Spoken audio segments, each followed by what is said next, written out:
মুত্তাকির বৈশিষ্ট্য অর্জন করতে গেলে 5টা গুণ লাগে। কয়টা গুণ লাগে? নাম্বার 1 হলো মুত্তাকি হতে গেলে আপনাকে 1 নম্বর বৈশিষ্ট্য হলো আল্লাযীনা ইউমিনুনা বিল গায়ব। আপনাকে অদৃশ্য বিষয়ের প্রতি ঈমান আনতে হবে। এটা ঘোষণা কার? সবাই বলেন ঘোষণা কার? আল্লাহ পাক। নাম্বার 2 হলো আপনি মুত্তাকি হতে গেলে আপনার 2 নম্বর বৈশিষ্ট্য হলো আপনাকে নামাজ কায়েম করতে হবে। কি কায়েম করতে হবে? তাহলে বলছিলাম যে নামাজ কয় ওয়াক্ত? সবাই বলেন 5 ওয়াক্ত। এই যে 5 ওয়াক্ত নামাজ, এটা আমি ইমরুলের তৈরি করা বিধান নয়, এটা বাংলাদেশের প্রাইম মিনিস্টারের তৈরি করা কোনো বিধান নয়, গোটা পৃথিবীর মসনদ কাঁপানো আমেরিকার জর্জ ডব্লিউ বুশের তৈরি করা কাঁপানো কোনো মতবাদ নয়। 5 ওয়াক্ত নামাজ একটা মুসলমান আপনি কালিমা পাঠ করার সঙ্গে সঙ্গে আমার আল্লাহ তাআলা আপনার উপরে আমার উপরে ফরজে আইনের বিধান করে দিলেন। বলেন সুবহানাল্লাহ। এই ফরজে আইনের বিধান নিজেকে মুত্তাকির কাতারে দাঁড় করাতে গেলে আপনাকে অবশ্যই পাঞ্জেগানা 5 ওয়াক্ত নামাজ যখন মসজিদে মুয়াজ্জিন আজান এলান করে দিবে, কোন মুসলমান আজকের পর থেকে আমরা আর ঘরে বসে থাকবো না। বলেন ইনশাআল্লাহ। তাহলে বললাম যে একটা মুত্তাকির 5টা বৈশিষ্ট্য লাগবে মুত্তাকির এই গুণ অর্জন করতে গেলে। নাম্বার 1, আপনাকে গায়েবের প্রতি বিশ্বাস স্থাপন করতে হবে। নাম্বার 2 হলো আপনাকে আল্লাহর জমিনে নামাজটাকে কায়েম করতে হবে। এই যে মাহফিলের যে প্যান্ডেল, এই প্যান্ডেলের সামিয়ানাটা ততক্ষণ পর্যন্ত কায়েম হবে না যতক্ষণ পর্যন্ত না এই খুঁটিগুলো ওই সামিয়ানার নিচে দেওয়া হবে। ঠিক না বল? তার মানে এই সামিয়ানার মূল ভিত্তি, মূল ফাউন্ডেশন, মূল রোটেশন হলো এই বাঁশগুলো, এই পিলারগুলো। এই পিলার না থাকলে যেমন সামিয়ানার কোনো মূল্য থাকবে না, অনুরূপভাবে আপনার কালিমা পড়ার কোনো মূল্য ততক্ষণ থাকবে না যতক্ষণ পর্যন্ত আপনার কপাল আর নাকটা জমিনের মধ্যে আল্লাহর পায়ে সেজদা দিয়ে প্রমাণ করতে পারেন নাই আপনি 5 ওয়াক্ত নামাজি, ততক্ষণ পর্যন্ত আপনার কালিমা পড়ার 5 পয়সা কোনো মূল্য আল্লাহর দরবারে নাই। এজন্য আমার ভাইয়ের একটা মুত্তাকির বৈশিষ্ট্য অর্জন করতে গেলে 5টা গুণ লাগবে।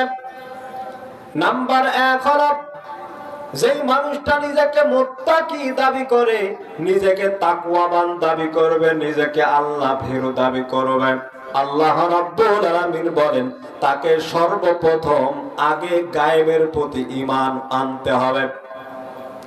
নাম্বার 2 হলো যেই ব্যক্তি গায়েবের প্রতি বিশ্বাস স্থাপন করল, বিশ্বাস স্থাপন করার সঙ্গে সঙ্গে আল্লাহ রাব্বুল আলামিন বলেন একটা মানুষ যখন তাকওয়ার অর্জন করার ক্ষেত্রে নিজেকে মুত্তাকি দাবি করবে, তখন 2 নম্বর গুণ তার মধ্যে থাকতে হবে, তাকে পাঞ্জেগানা 5 ওয়াক্ত নামাজি হতে হবে।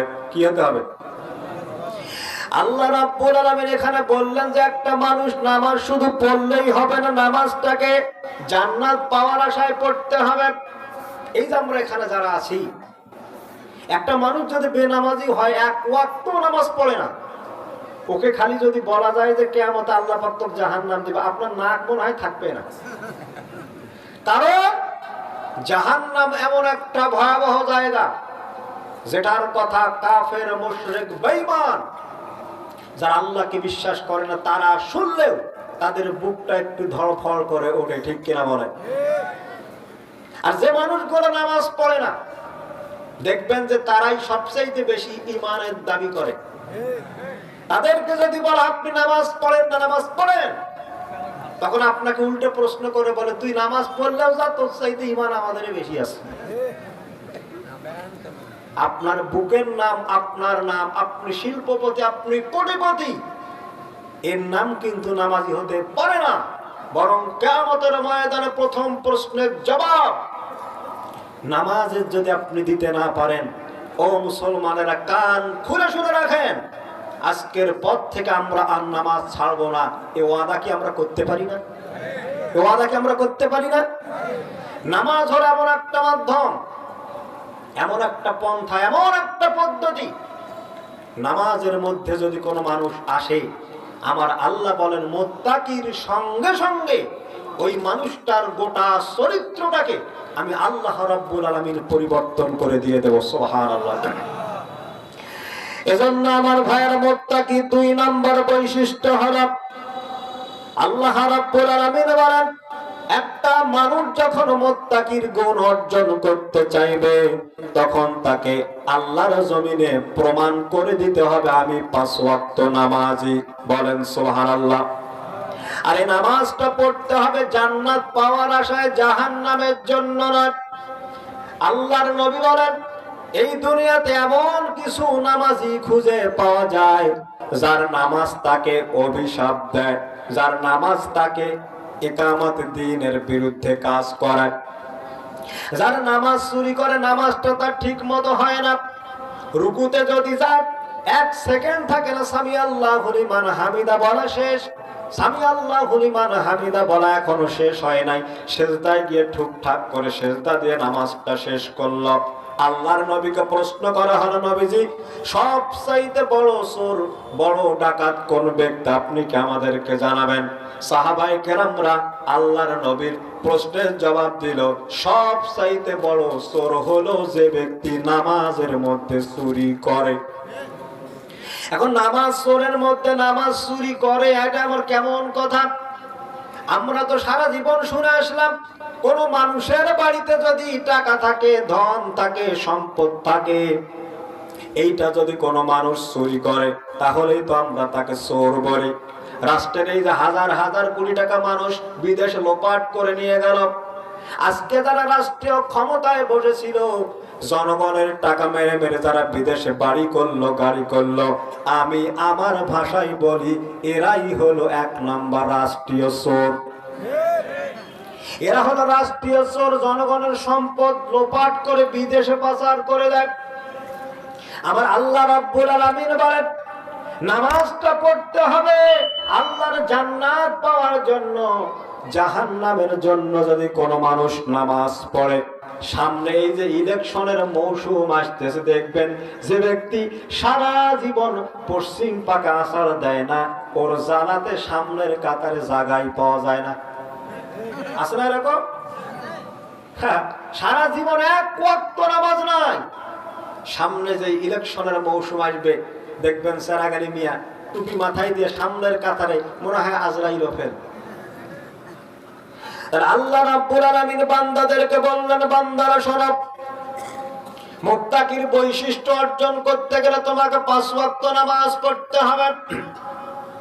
আল্লাহ রাব্বুল আলামিন বলেন জান্নাত পাওয়ার জন্য যেই ব্যক্তি আল্লাহর জমিনে নামাজটাকে কায়েম করার পক্ষে থাকবে, আল্লাহ রাব্বুল আলামিন বলেন কিয়ামতের ময়দানে ওই বান্দাটাকে খুশি হয়ে আমার আল্লাহর জান্নাতটাই বান্দাকে দান করব।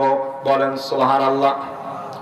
কোরআন কারীম মানুষকে জানাই দিয়েছে ইন্নাল্লাযীনা আমানু ওয়া আমিলুস সালিহাতি ওয়া আকামুস সালাতা ওয়া আতাউস যাকাত লাহুম আজরুহুম ইনদা রাব্বিহিম ওয়ালা খাউফুন আলাইহিম ওয়ালা হুম ইয়াহজানুন।